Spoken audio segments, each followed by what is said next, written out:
The 59-year-old is set to appear on Channel 4's cooking show Jamie and Jimmy's Friday Night Feast, where the comedian will join stars Jamie Oliver and Jimmy Doherty to chat and make food. Londoner D is firm favourite with viewers, known for his dry sense of self-deprecating humour, as well as his punchy one-liners, which saw him originally host the BBC's Live at the Apollo series. In recent years he has also become increasingly frustrated with politics, and particularly left-leaning comedians who continually take aim at Brexit. A major row erupted on New Year's Eve after lefty comic Nish Kumar compared Brexit mastermind Nigel Farage to a sack of meat brought to life by a witch's curse during an appearance on The Graham Norton Show. He appeared to mock the 17.4 million people who voted Leave in the 2016 referendum, by claiming that we will have a taste to leave things, and will finally leave the Earth by strapping rockets under the country and blasting off into space. Dominic Cummings, who was in charge of the Vote Leave campaign, was ridiculed by Frankie Boyle in a similar jibe. The general perception during the referendum was that those on the left side of politics would back Remain, while those on the right would support Leave. And in a snub to left-leaning comics, D launched a fiery attack on those still complaining about Brexit, arguing the material had become too similar to one another. He believed comics on the left should keep their opinions to themselves, and likened the current comedy scene to that of the 80s when then Prime Minister Margaret Thatcher was in power. He said back then, and particularly now, there were few comics who leaned to the right, which meant a lot of jokes made were all the same. This also led to a political imbalance in comedy, something D was critical of from today's modern comic. The lead balloon star said, "It seems to be an imperative that you show your colors and stand up for your side, which is usually the left. Instinctively, I want comedians to be independent of all that. I don't want them to be hailing a new type of government. I've always thought it was my job to question all of it."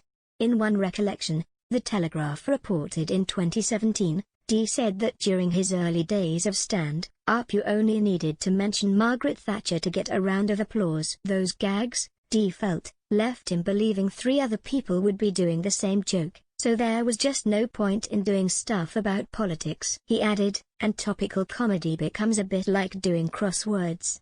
The gags that you all arrive at are going to be pretty much the same because the subjects are the same. In a similar rant, before the Brexit vote, D also said he had grown tired of the argument that politicians are consciously hypocritical and lying. He told the Eye that not all of them are, but as soon as one politician makes one statement, there will be a newspaper or another politician saying they said something different during another year. The Star concluded, as a comedian, it's helpful to be seen as not going on stage with any particular flag to wave or axe to grind. I quite like people not knowing.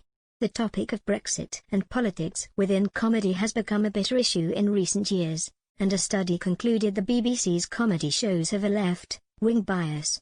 The research by the Campaign for Common Sense, CCs, looked at comedy programs on BBC One, BBC Two and Radio 4 over November 2020.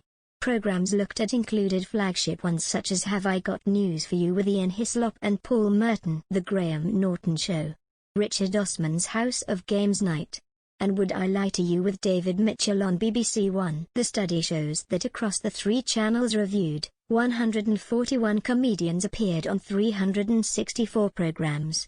Of these slots, the research demonstrated, 74% were given to 99 comics with publicly pronounced left-leaning, anti-Brexit or woke views.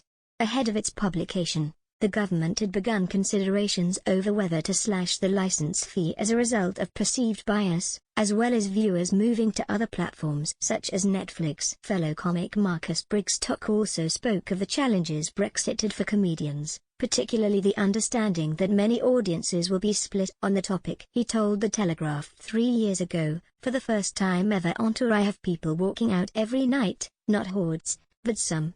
That's unsettling. I have never before dealt with a subject as divisive and upsetting. It seems that, for the most part, Brexit is not just the hideous social and political turn we have taken as a country, but is also comedic poison.